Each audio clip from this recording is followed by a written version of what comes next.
Start. Hi, everyone. Welcome. Welcome to today's session. We're going to give everyone a few minutes to join us. Hi, everyone. So right before you came in, you were asked to enter your name and some info when you arrived. So thank you so much for taking that extra step. That's a new step for us, and that helps us better track attendees. So thank you for doing that. I'm going to give everyone another 15 or 20 seconds or so.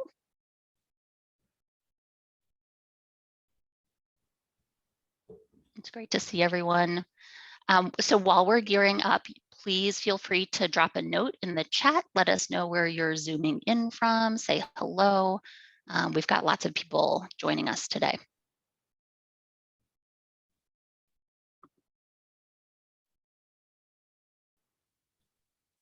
I'll give it just another 10 seconds or so.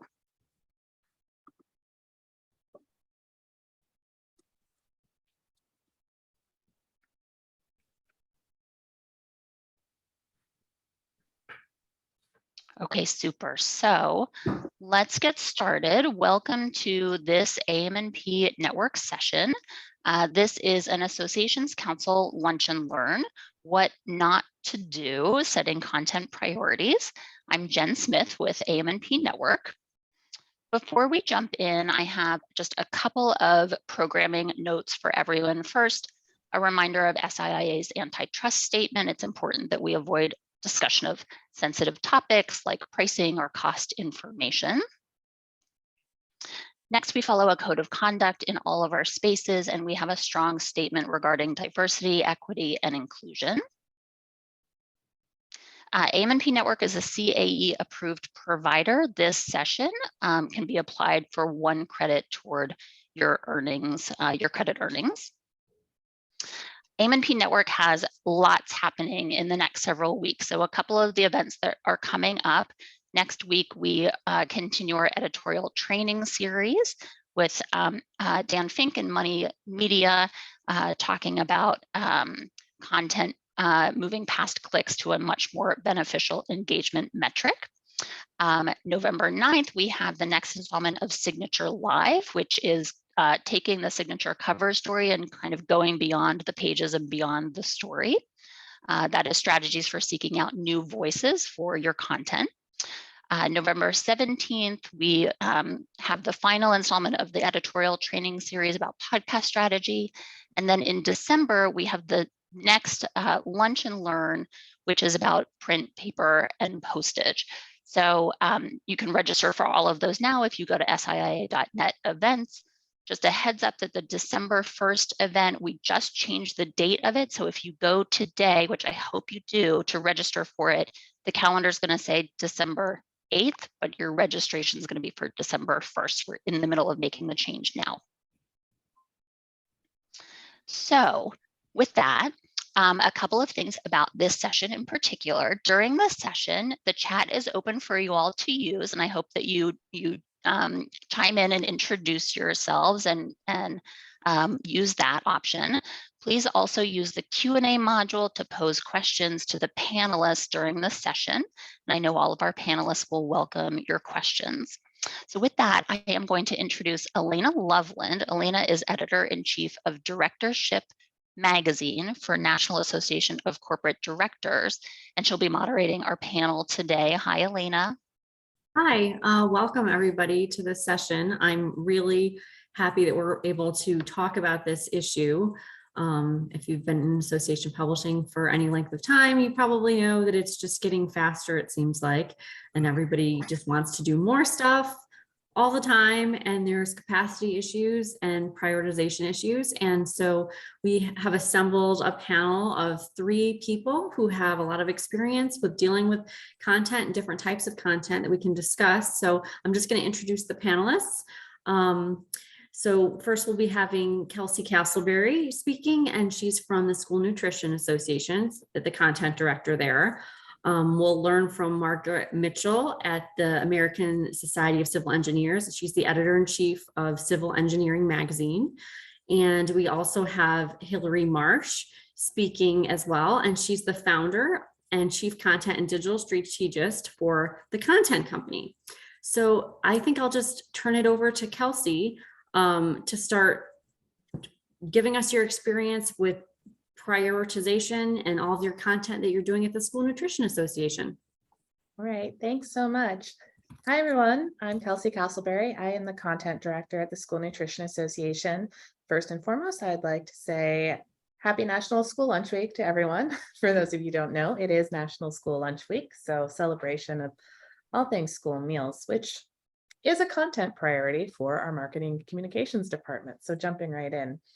I've been in this role for about 6 months, although I've been with SNA in varying capacities for coming up on 10 years, mostly as an editor for our print magazine. I started doing some consulting work with the marketing communications department in 2021. And when the marketing director left earlier this year, there was an opportunity for me to move into this new role for SNA. So I'm still learning what our content priorities are. And I will say up front that some of the stuff I'm going to talk about is stuff that we haven't quite figured out yet, but it's stuff I know we need to do. So with that, I am just going to jump in to some of my do's and don'ts. So first things first is don't try to set content priorities on your own. As content director, one might think that I am kind of the end all be all of content. And although, of course, that's strategy and a lot of those decisions start with me, it really needs to be an organizational wide priority based on staff time, revenue generation, and member value. From that, you need buy-in with the leadership. I know a lot of you are going, well, that's just like not possible. They want us to do more with fewer employees and they kind of just keep adding. And everyone runs into that from time to time. But one thing that SNA is currently doing, and this isn't just for content or just for marketing and communications, but for our 50-person staff overall, is that we are doing an organizational, I don't even know how you describe it, assessment, I suppose you could say, of where the staff's time is going. In doing that, we are asked to track the time we are spending on various projects. It's tedious. I'm going to admit that it's tedious, but it gives valuable data about what is taking the staff's most time. And then when you compare that to where you're seeing member engagement, where you're seeing return on investment in terms of the kind of revenue it's generating for the company, and you're also seeing what's not giving you that return on investment. And that's actually the goal of this. They're not trying to micromanage what we're doing. They're not trying to make sure that everyone is doing work for our whole 7.5-hour workday, because I guarantee you everyone is. There's so much to do. But it's going to help us see where we can actually sunset programs, which is something you're not often seeing in associations. So I mentioned revenue. Of course, for a lot of us, revenue seems like the most important thing, but I just want to point up front that it is not always the most important thing when it comes to what our members want. A perfect example of this is a product that we produce here in the marketing and communications department is a promotional calendar. And it's a simple PDF document that lists a variety of holidays, food holidays, cultural observations, like right now it's the tail end of Hispanic Heritage Month, and just a lot of fun holidays that our members can look at and be like, oh, it would be really fun to celebrate National Apple Month in our school cafeteria this year. What is National Apple Month? Well, here's some information on it. This doesn't bring in revenue. I think we got it sponsored this year for not a great amount, but our members love it. So we do that, So one of my next what not to do is don't always base what you're doing, your content, on revenue generation, because some things are just not naturally going to bring in a lot of money, but they're still so valuable to your members. So next, in the vein of trying not to do this alone, is prioritizing interdepartmental collaboration and content. Before I started in this role, marketing and communications was often very siloed from other centers in our organization. We were almost like the order takers. And I think a lot of people who work in marketing communication can really relate to this. They all tell us what we need to promote. And one of the things I've been trying to do as content director is working from the beginning more with a lot of our centers.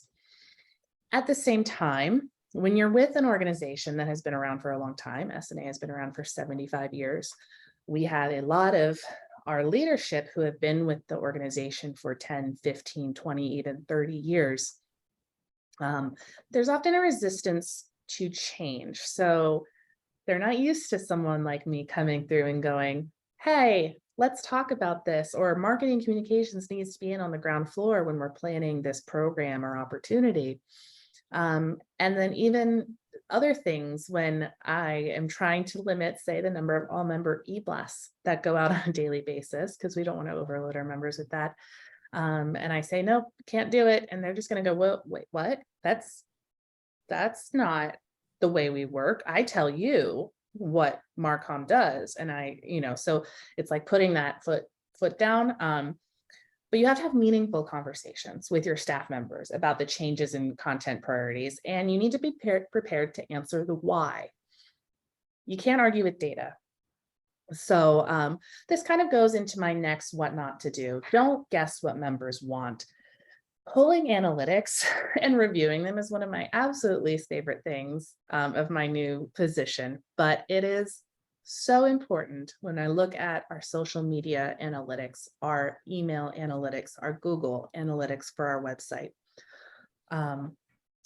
When you have the data that shows by the third email that you send out to all members on one day, they're not opening it, they're unsubscribing, they're not clicking on anything, you can't argue with that. So that tends to be when I'm saying to someone no, I don't say no just for no's sake. I can tell them it's not a good idea, and here's why. So let me see what else is next on my list. Okay, so I mentioned don't guess what members want.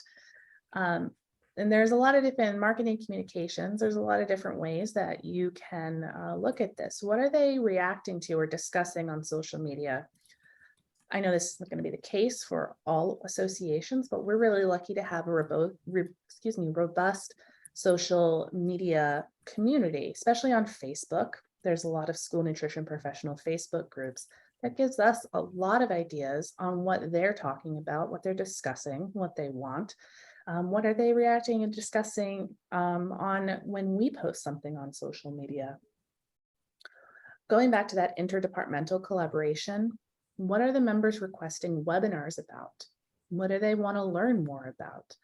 That's where we should be focusing our content, whether it's in our print magazine, on our website, other forms. Of course, the professional development department is going to be looking at that when deciding to plan their next webinar.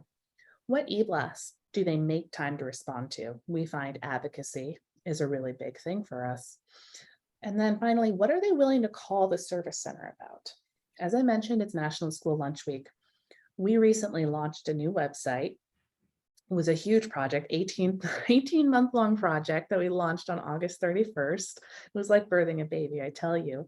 And so this National School Lunch Week is kind of our first big campaign since that launch. And there's a ton of content that goes along with National School Lunch, from National School Lunch Week.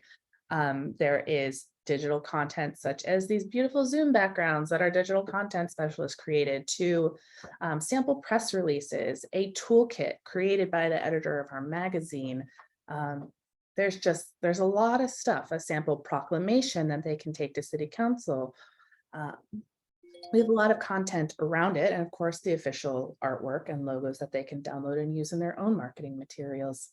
One of the biggest problems we had is people not being able to access those logos and other downloads, whether it was a glitch in our website, which we've had a few of, unfortunately. You always have glitches in how our website is connecting with our member database and people not being able to log in properly, but also people just not being able to find it. So our members showed us that they are willing to call or email the service center if they can't get their National School Lunch Week materials. So we know that National School Lunch Week is really important to our members, and we need to prioritize the content for that. And going forward, we have National School Breakfast Week in March. As I mentioned, we just did a website redesign. We were really lucky to be able to do that. And our web partners, outside agency that redesigned our website, was incredibly helpful in applying their expertise to share with us where our members really are going on the website. They said that we had one of the largest websites they had ever done in regards to how many PDFs were on the website, how many redirects we had on the website, how many images, forms. I mean, apparently it was just out of control. So they were able to share a lot of really interesting information with us when we were looking at what we were going to migrate over to the new website. And then from that, as content director, I can think, well, we made the decision not to migrate all of this content, and there was a reason for that. So let's think critically when someone from another center says, oh, we should have a PDF about this, or we should be doing a form for this. Well, maybe not. Maybe that's not the best way to do it. Upon the new launch of our, the launch of our new website, a few weeks ago, we did some initial reporting back from that outside agency who created a heat map for us. And for those of you who don't know, a heat map is really like, it's almost like a screenshot of your website, and it shows where the people's mouses are going, what people are clicking on, what people are searching. And that information is invaluable because it's showing us what people really need to find, what content on the website, because everything we put on the website, even if it's not traditional, what you would traditionally think of content, it is content. Whether it's printed content, visual content, digital content, it's all content. I'm no longer thinking as a content director that I'm not just thinking about the print magazine and any digital articles that we're doing. I am thinking content as a whole, everything digitally, visually that we are putting out to our members and to the public overall. So if you have the opportunity to work with someone who can give you some insight about where people are going on your website, including that heat map, I'd highly recommend it. One thing I'd recommend is take information where you can get it, even if it's accidentally. The pandemic obviously has played a huge role in how we have all operated, not just content, just in general. SNA went into COVID as a print first association. We came back as a digital first association. That had a little bit to do with the hiring of a new vice president of marketing and communications who really was digitally focused. It had a little bit to do with some unexpected competition popping up in terms of a new school nutrition focused magazine and marketing agency that we weren't really expecting and kind of kept us on our toes the past couple of years. But also just recognizing that when we're putting our focus into content, it's no longer necessarily what print is no longer necessarily what our members want. A really great example of this is we're doing some office reorganization in terms of who's sitting where here at SNA now that we're starting to come back into the office a couple more days a week. And I sit at the previous marketing director's desk, who of course, like everyone else, went home for 2 weeks in March 2020 and never really had an opportunity to clean out her desk. So as I'm looking to move to another desk, I'm cleaning out all her old files and stuff. And I found this huge stack of National School Lunch Week mailers about our SNA shop. And just that day or the day before, I had gotten an email from our shop vendor saying that our National School Lunch Week merchandise sales were twice the amount of what they were year to date the previous year. And I thought that was so interesting because I thought, well, here I am, I have this huge stack of mailers that took time and money to produce, and we clearly don't need these. So that was an accidental way that we found out that print should not necessarily be our #1 content priority anymore. But it was interesting information nonetheless. I am going to wrap up my talk to talk a little bit about our shift in print publication distribution. Obviously, being Association Media and Publishing, our print magazines are a big part of our life. I started at SNA as an associate editor for the print magazine. I moved up to being managing editor. It's always been a real big part of my work life. But like so many of you know, the decline in advertising started happening pre-COVID. We were always an 11-issue publication. In 2020, we moved to a 10-issue publication. Last year, we did 5 print and 3 digital versions, finding pretty quickly that those digital versions, given the way that our website was set up, had pretty dismal metrics. And now in 2023, we're moving to 6 print-only editions. But, you know, the magazine provides very important information to our members, even if it's not like advocacy news, which is so timely, but just studies that are relevant to our members, USDA updates, a deep dive into those USDA updates, and just ideas, information, inspiration. We don't want to lose that momentum and that way to connect with the members because we're going down to 6 print issues a year. So we're exploring new digital ways to provide that valuable content. And the two that we're either successfully working on or plan to in the very near future, we're doing a lot more digital article supplements that are sponsored. So there's that revenue generation there, but we're very clear up front that just because a company is sponsoring this article supplement, it's probably on a topic that's tangentially related to what they do, but they do not have say in the content. So that's another thing not to do, although you're looking at revenue generation and wanting to get those sponsors and advertisers, you know, never forget the separation of church and state. That is the separation of advertising and editorial. That's still really important to us. Another thing that we're doing is we are going to be launching a weekly digital newsletter, which we have a lot of newsletters, but you know, you got to look at it with what's important to the members. And we do think this information is valuable enough to the members. So we're going to be calling it SN Weekly. Our magazine is School Nutrition Magazine. And it's going to be fresh, original content, short articles that will be posted on our website and then compiled into a weekly newsletter. And in that vein, I'm looking to hopefully hire an editorial assistant who will be able to manage that project. And that again goes back to have buy-in from the leadership, because of course I can't just hire an editorial assistant on my own. I have to get approval for that. So if you are able to use your data, explain the why, and look at what is important to the members and what generates revenue, this newsletter would have advertising in it. It's easier to get that buy-in from the leadership. Well, Kelsey, I would like to transition this to Margaret.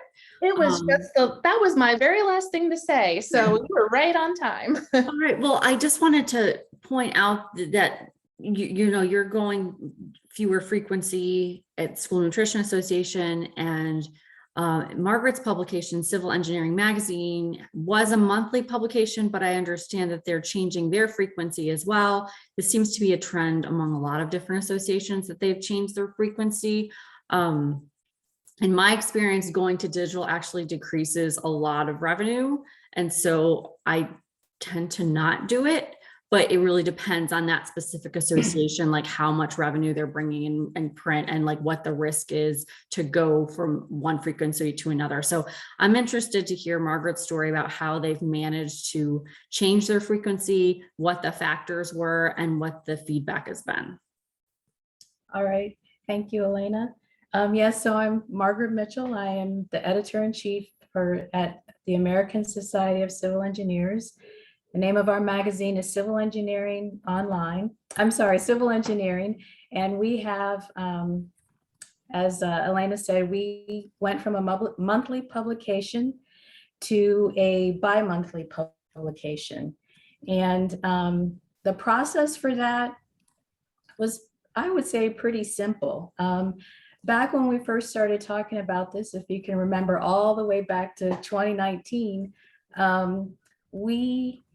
we were talking about frequency of the magazine, but an even more important initiative of the society was to create new digital products. We wanted to be competitive with some other engineering news outlets, and we also just wanted to position ourselves as the source of information for civil engineers. And so the goal was, the content priority at that time was to create a daily newsletter, create a news website, and also to create an online magazine.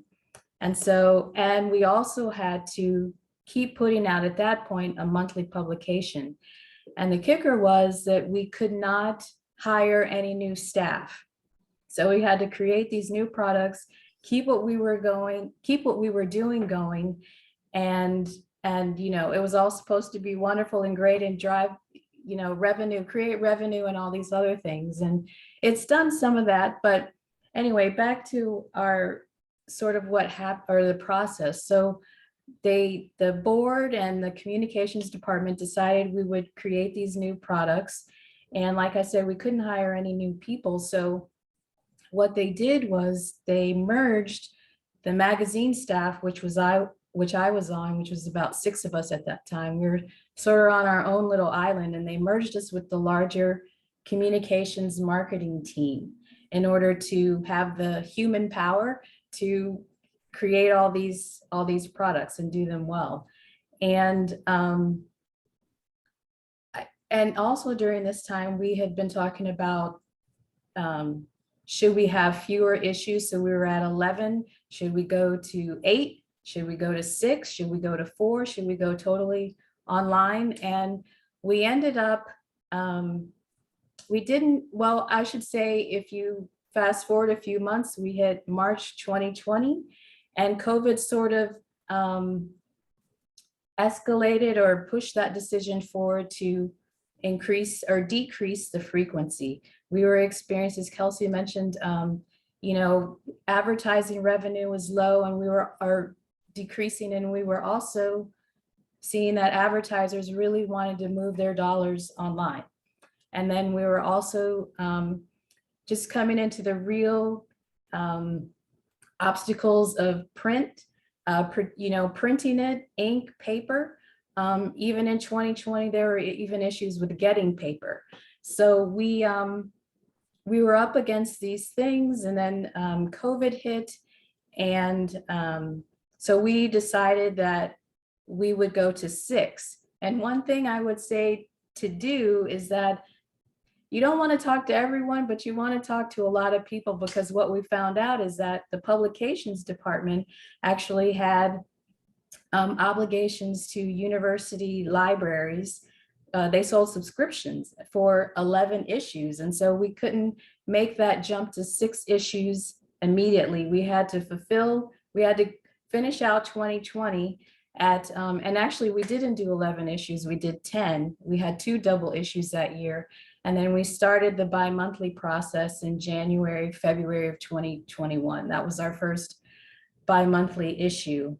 And as far as staff goes, when the magazine team was merged with the larger communications team, like some people sort of do double duty in the sense they write for print and online. We have one person who, when we started this whole digital initiative process. She sort of took over the online magazine portion, and now she is editor-in-chief of what we call Civil Engineering Online. So you can see where we're going.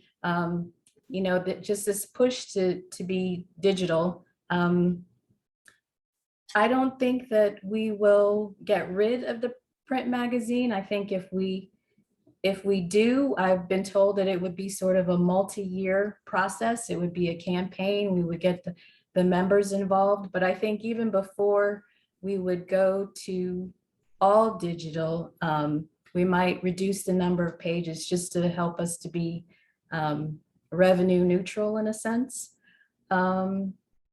As far as lessons learned, besides making sure you talk to everyone, I would say one of the interesting things to come out of this was learning learning that there's a difference between how to write for print and how to write for online. And that you really have to have the mindset and the goals are different. With online, it's about clicks and page views and getting them to go here to there and, you know, getting them to see the ads and things. And I think with print, it's more of a focus on the projects and what people in the civil engineering industry are doing. And in print, you can have a 4,000, 3,000 word article, but after 1,000 words online, you just, you know, you might start to lose people. So it's been an interesting process for us, learning how to write new, you know, just like I said, learning how to write for the web, getting to the point quicker. And we've had the online news site and newsletter and online magazine for we're in our second year now. And it's been kind of bumpy. It's been interesting to just have this different mindset and to, sort of remember, I guess we always thought about the members as a print publication, but it seems more revenue focused now, which isn't a bad thing because we all need revenue. We all need to get paid. It's just, I found to be a different mindset, a different way to think about how you deliver the content. So that's been our process. I had a bunch more to say and it's all gone out of my head. I'm sorry. So. Well, thank you for sharing your experience and your story. We do have a question from the audience on staffing, but I will wait to ask that after Hillary has a chance to give us her perspective on working with different types of associations and how she's seen from different associations how to manage content priorities and staffing and things like that. So Hillary, take it away. You're on mute. I am on mute, even though Jen asked us not to. I want to echo a lot of what Kelsey and Margaret already said. So first of all, Hillary Marsh, I'm a content strategy consultant working primarily with associations. And I've been in this industry since 2005 when I started working with the National Association of Realtors. I wanted to just take a tiny step back and talk for a second about the idea of what is content in an association. So content, of course, is everything that's inside a magazine, inside a publication, but really everything that the association does ends up in the world as words and pictures and audio and video. And so really content encompasses every program and product and service and offering that the association produces. And I find that that there's a huge difference in how associations treat magazine content and how they treat the rest of the content. And really, I think, and I gave a talk about this at the AM&P annual conference in the summer, which is that the rest of the association has a lot to learn from and a lot to gain from using publication editorial processes as sort of a model. And so that's one thing. The second thing is that if we think about the content in that broad sense and think about the audience's perspective, when the audience comes to the website or thinks about a pain point or a challenge that they're having, and they think, "Ooh, I think my association has the answer." Because we often organize our websites by our org chart, they have to work pretty hard to find the answer to their question, because it might be a conference session, it might be a magazine article, it might be a research report or an advocacy issue or anything else, or a webinar or a course, anything else that any department in the organization has. So if we think about their end in mind and think about what they're looking for, aside from reorganizing the website, which is not today's topic, if we think about how to do our best to connect the content we create with the content that every other department is creating. So Kelsey, you talked about this in several different ways in your segment, but I just wanted to say that ideally, we wouldn't just look at what exists today. We would think about that from the planning perspective. And sure, magazines have editorial planning, and different departments have different kinds of planning cycles and different kinds of planning processes. But the ideal is to bring them together. And I did this with an association I was working with last year, and it's new to have this cross-departmental content planning, but there's just, a finite number of issues in any profession. And so everybody's thinking about the same thing, and they're doing it from the lens of their kind of container or their package. I see that the members have this problem, and I'm in the education department, so I'm going to plan a course about that. And the magazine says, I see that the members are having a problem, we're going to do a magazine article about that. But if everybody did that planning session together and talked about the common roots that they are seeing from the perspective of the members they deal with, or what the call center forwards to them, sorry, or anything like that, then we could plan it together from the get-go. And then we could say, oh, there's a course on this, and I'm going to mention that course in the magazine article, and I'm going to cross-link to a product we have in the store that's going to help people deepen their learning. So there's that planning together and that collaboration, because then everybody doesn't have to repeat the same thing. We can work with each other, we can trust each other, we can develop a common sense of us as an organization together serving the member needs. And then it's a bit of a different and frankly easier conversation, because then we're not each doing the heavy lifting by ourselves. We're collectively doing the heavy lifting. So look broadly, here's my points, right? Look broadly, collaborate in planning. The next point is about goals.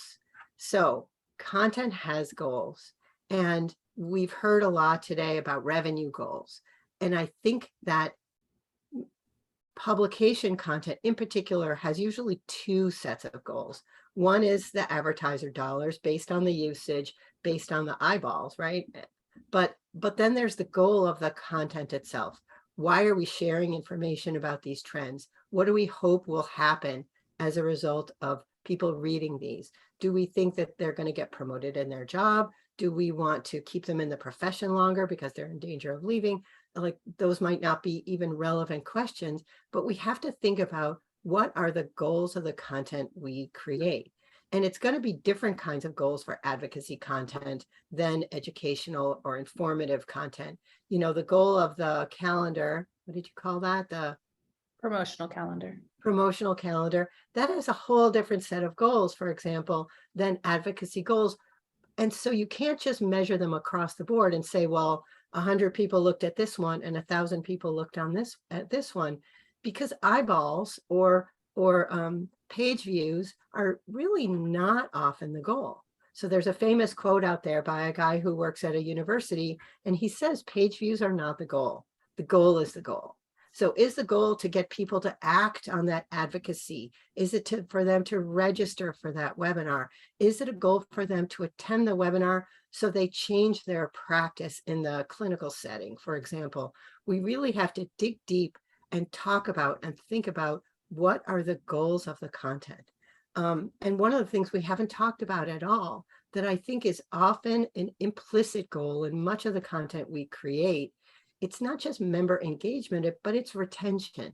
It's having members know and appreciate the value that we as staff people spend our entire day and our entire year doing for them.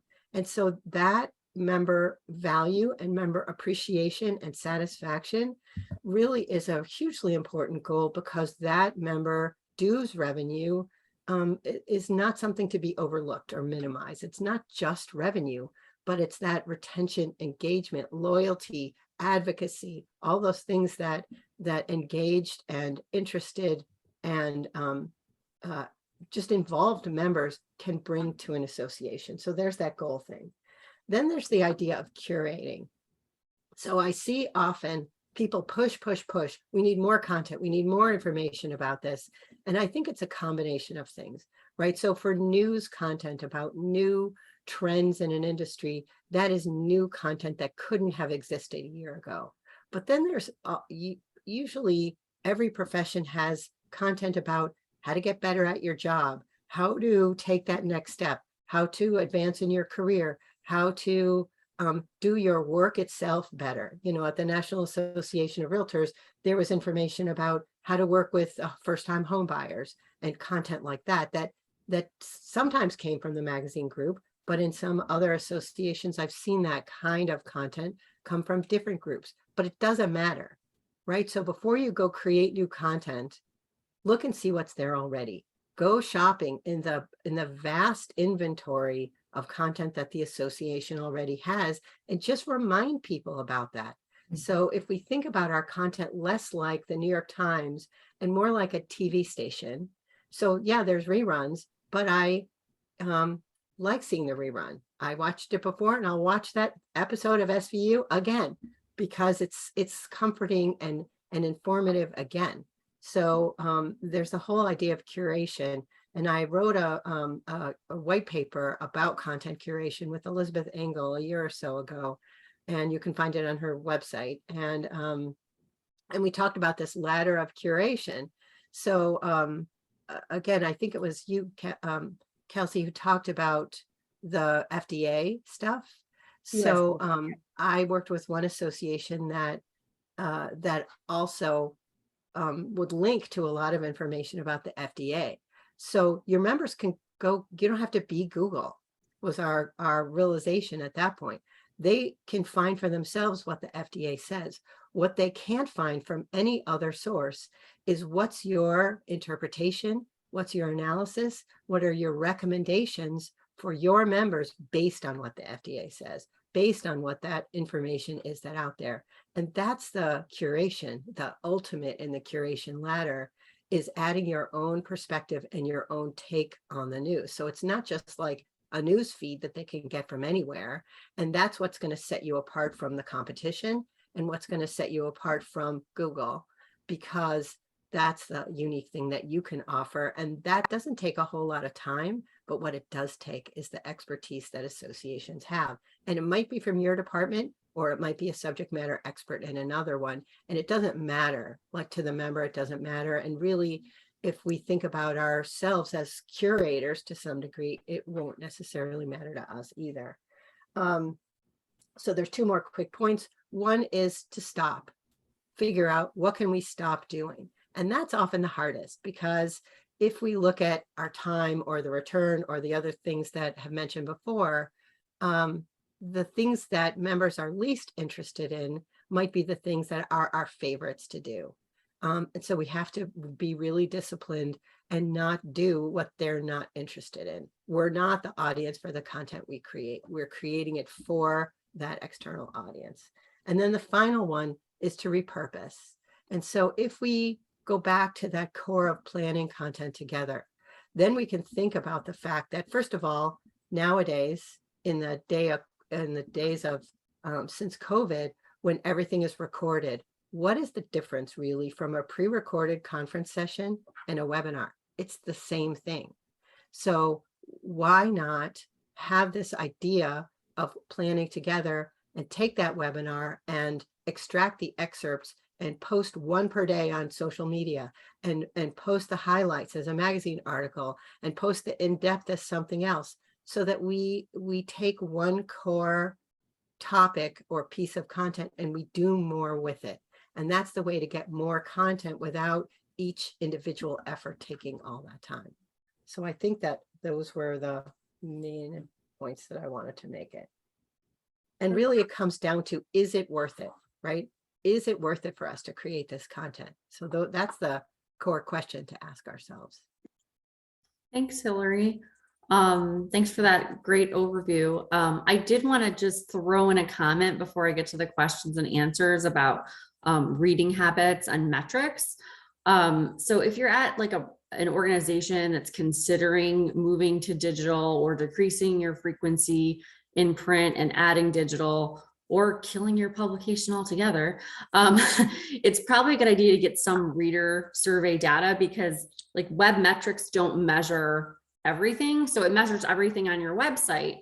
But if your magazine's not presented in the same quality, which I see a lot where like the print magazine's beautiful, but the presence on the web is not such a great experience, you can't measure the magazine's readership based solely like on your web analytics for what people are reading online. Like you really need to find out what people are reading in print before just making a decision. I'm just going to share an anecdote. There was one place I worked a couple of years ago that they had hired me because they were losing members and nobody was reading anything anymore, because they decided to kill their magazine. And they didn't create a digital magazine either. They tried that first, and they actually thought that their advertisers would follow. This is about 5 years ago. And their advertisers didn't follow.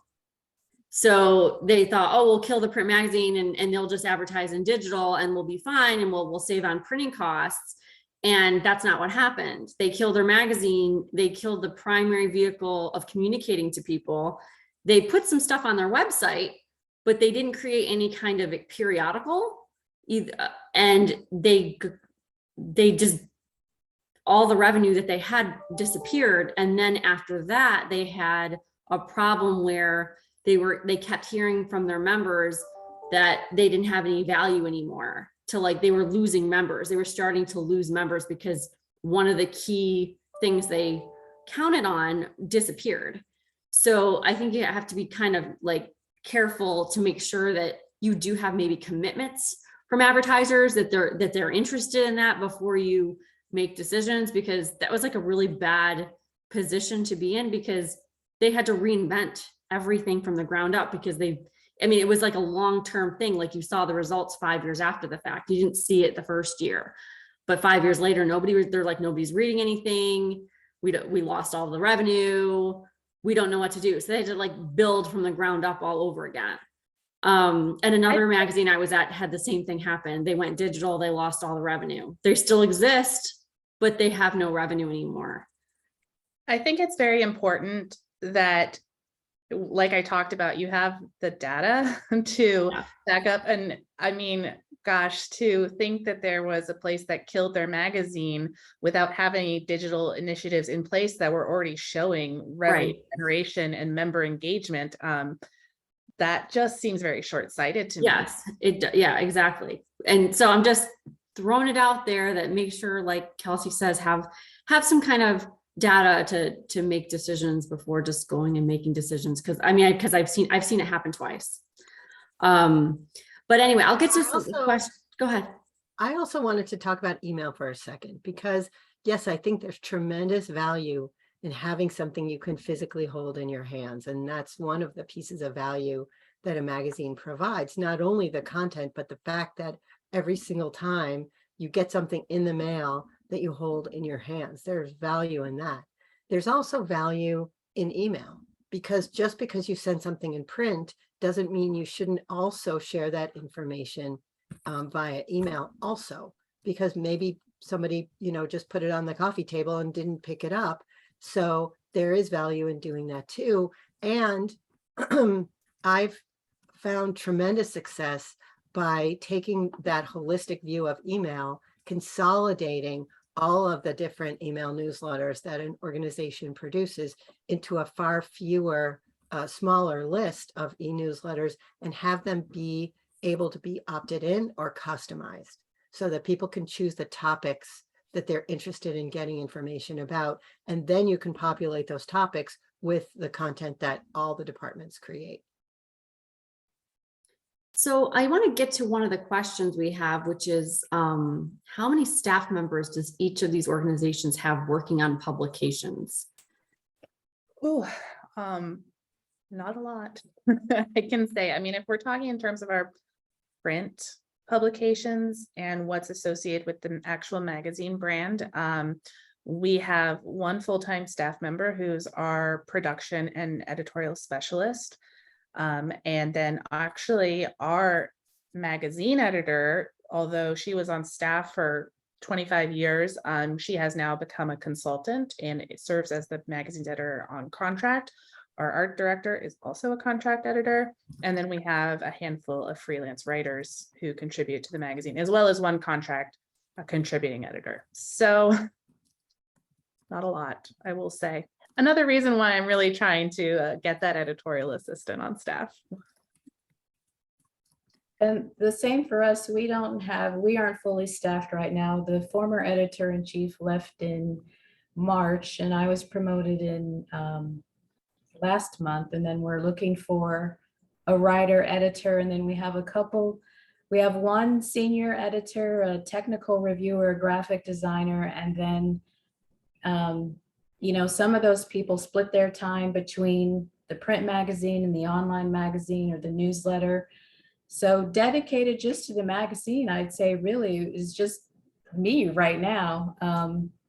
And then a lot of the effort is going toward our online, and there's not a huge communications team, but maybe 6 or 7 people on the communications team that take care of the news website and the online magazine. So, I mean, we're supposed to be all one big happy family and sharing, but it doesn't always work out like that. And then we also have freelancers that write for the magazine and also for the print magazine and the online magazine.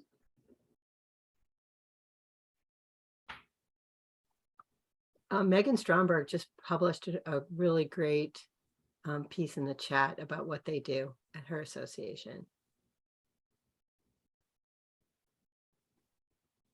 Looking for other questions in our chat, but I'm not seeing any.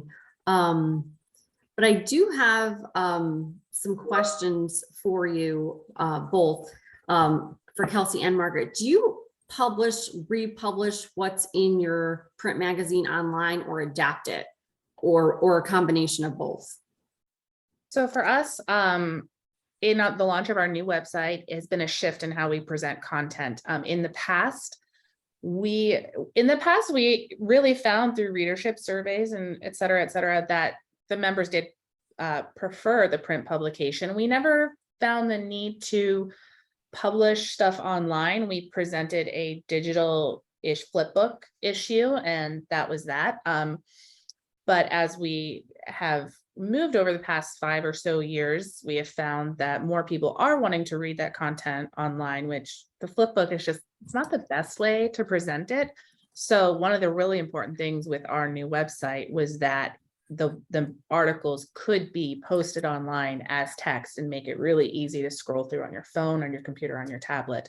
And I'm really looking forward to, we're only about 6 weeks into this new website. I'm really interested to see what that data is going to look like in 6 months. I agree that the for flipbook us, is we not good. actually, oh, sorry, go ahead. I just was going to say, I agree that the flipbook is not good, because really online, what does page 12 mean? Mm-hmm. Of the April issue. So removing the content from the container where it originally was published, I think lets it have a lot more long-term value. Oh, I was just going to say, for us, we share content.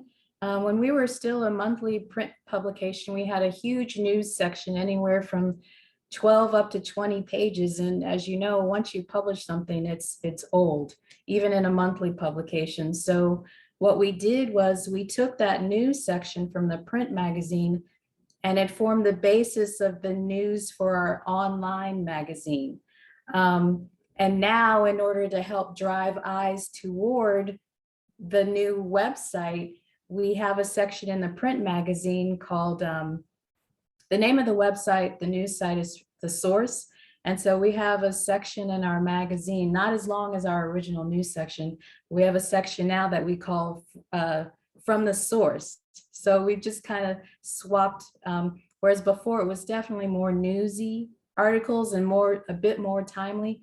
Now we have the section where from online that's already run, but we thought they were either the most read or, the most read or the most popular, that we put in the magazine, just because you have different audiences a lot of times for print and online. So the online people or the print people might have missed this great news article that ran on the website. So we put it in the magazine for them. So that's kind of how we do it. We share. One other thing I'd like to jump in and say is that one of my priorities has been to be very intentional about expanding the magazine's brand digitally. Just because we're going down to 6 issues a year does not mean that I want our members to think of the magazine as anything less of still their #1 professional publication and the place to go to get, as our tagline says, ideas, instructions, and information. So when we launched our new website, I was very intentional that we have a key section of the website devoted that's very up close, like in your face, about where the publication is.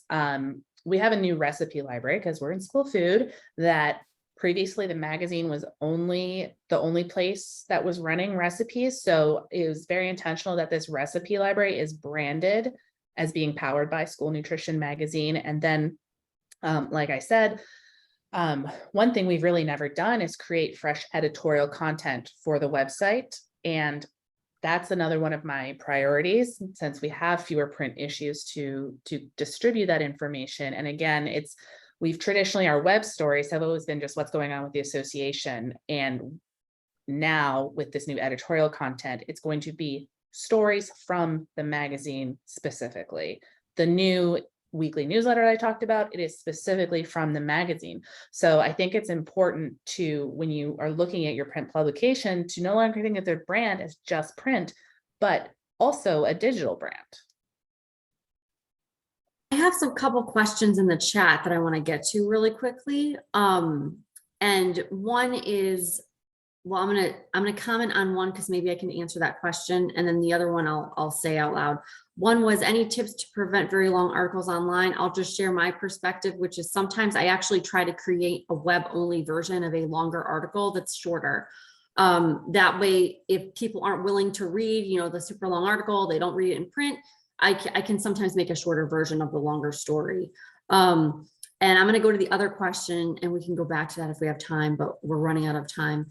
The other question in here was, what are some of the best ways to find out how members feel about print with their comfort of changing? People don't want to participate in surveys. I'm going to read one more question, and one of you can take one of them. The other one is, how do you get people from other departments to come into the fold when it comes to planning content together earlier, especially if they report to different team members? Does anyone want to take on either of those? For us, and I also saw another question about, Jen, you said this to the hosts and panelists about tips for working with other departments that thinks we do their bidding, because I kind of mentioned that, is just having a really good relationship with the other people kind of at your level. Now, it may be just a function of how SNA works, but I tend to talk to other director level members a lot. And so we kind of get together for strategizing sessions. I work a lot with the professional development director about strategizing content for both our professional development and our marketing communications. So we try to make that a little more synergistic. Is that a word? It's a really big. It's a word. Okay. I wasn't sure if I was making up a version of it. But yeah, that's kind of how just maintaining those relationships, which I know can be hard. SNA is only a 50-person organization. I'm sure in some of these bigger associations that would be a lot harder, but that's how I work on it. Well, we're actually at 2:00. So I think we probably need to wrap up, but this has been a really great conversation and really good feedback from Kelsey and Hillary and Margaret. And I'm sorry that I had to like throw some things in there because I couldn't help myself. But thanks for joining us. And we really appreciate you taking the time today to join us. And I hope everyone learned a lot. So thanks, everyone. Thank you. Bye. Thank you.